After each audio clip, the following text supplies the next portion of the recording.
Scrappy Peeps, Suzanna here today for the Scraproom to share with you a layout I created using Pretty Little Studio Savannah Dreams from the September kit. That is the layout that I created, and let me share that process with you. So that sort of mixed media looking pattern paper is what I decided to use for the background of the layout. And then I have this hot pink here that I'm going to rip the edge of to give a little bit more of an organic feel to the layout, and that is going to be the left-hand border of the page. Now, you have a stark contrast there between that very hot pink and that sort of more mellow, subtle mixed media on the right-hand side. So in order to meld the two together, I'm going to take a little bit of gesso, and I'm just going to literally use my palette knife and do a Missy Whidden and meld those two together by rubbing the gesso across the two. You can see how it softens that really hot pink and ties it more into that more subtle mixed media color on the right hand side. I used a little bit more gesso than I wanted. I also wanted a softer transition, so I just took it's a kitchen paper towel actually, and just wiped off the edges.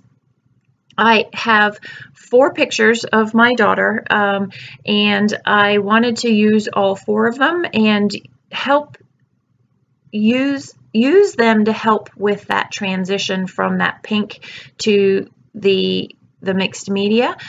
So I have these white squares. They're not squares, they're rectangles, Suzanna, and I'm going to glue those down, and they are going to be a spot for me to be able to incorporate more color into the layout to make that transition from the really hot pink to that softer color palette. And so what I'm going to do is use that stencil there. It's a Tim Holtz stencil and some coordinating shimmers colors, and I'm just going to smush the colors through the stencil, or paint actually the color through the stencil, and add just splashes of color onto that white. It's very subtle, but you can see how that kind of creates more of a seamless transition from the left hand side of the page into that really wide open right hand side.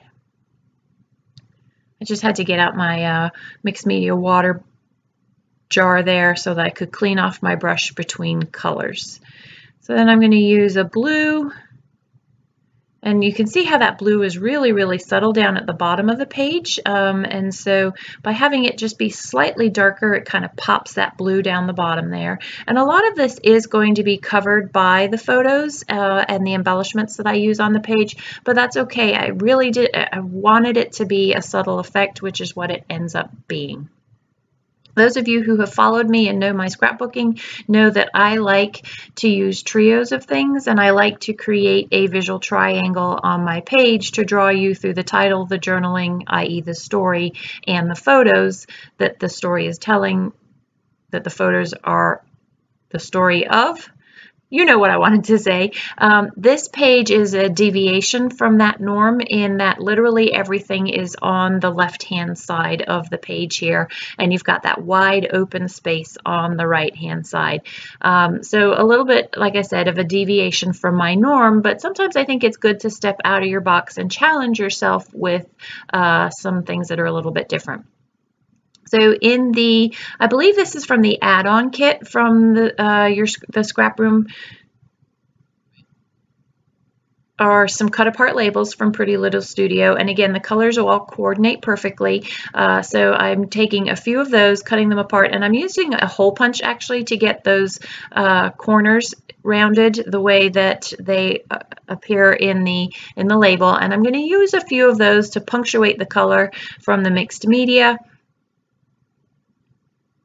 and also to sort of provide a shelf to house some of the embellishments that I'm going to use. I really did not use a lot of the pattern paper.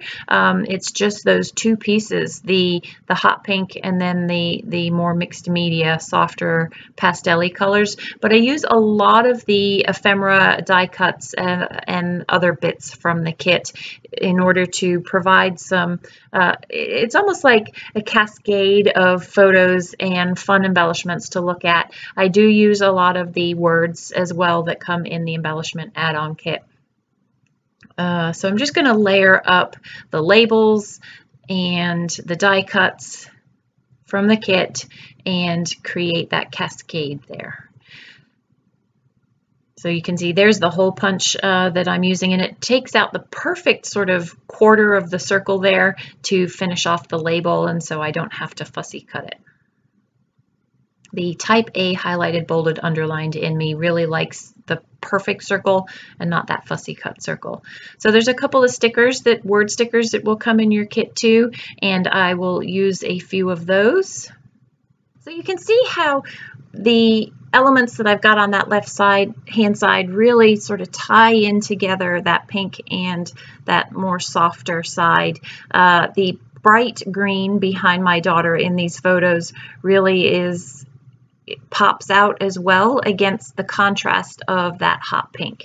So this is where I'm going to use a bunch of the words that cascade down the left-hand side of the page. I've got happy, I've got love, I've got okay, and then I'm just going to use hi, and then I put that life in to make happy life, so that it's almost like a phrase that runs down the page.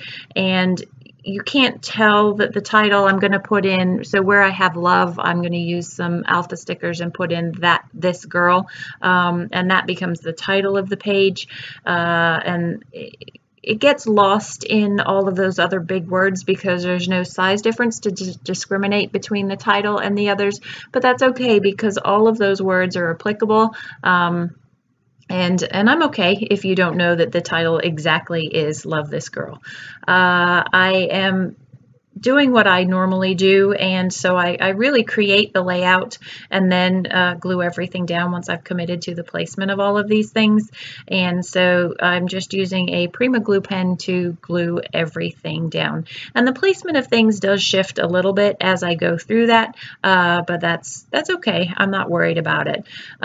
I am very impatient when it comes to mixed media stuff, so some of this shimmers is still pretty wet, but the shimmers actually helps hold a lot of the stuff down as well. A lot of it does curl up and lift up because the mixed media is wet. The gesso is still, it's not actually wet, it's just damp. But it's okay because I go back in later and I'll just use some liquid adhesive and squirt that underneath the photo, or like that, my ATG, and just get that down there. So that is going to be the bulk of the layout really that I create for the scrap room using Pretty Little Studio. This is Pretty Little Studio's first 12 by 12 printed collection, which is pretty awesome, and it was awesome that Rochelle was able to get that in the kit. I really think that's a big deal. These are great kits. You get 4 collections in the Flavor of the Month kit, and then you can add an embellishment collection, a pattern paper collection, as well as a cardstock collection. There is also the double shot kit as well, which I subscribe to, and in a couple of days I have a layout that I created with that to share with you as well. I am going to journal to the right of that bottom photo, just in a light gray pen so that it doesn't stand out, but it does work very well with the darkness of the shadow in my daughter's hair and that life and high, those dark collections, and it actually almost creates that visual triangle that I like so much. So if you have any questions, please don't hesitate to leave them in the box down below. I look forward to reading your comments, and if you don't subscribe, I'd love to have you join me. I hope you're doing well. Thanks for stopping in today. Take care.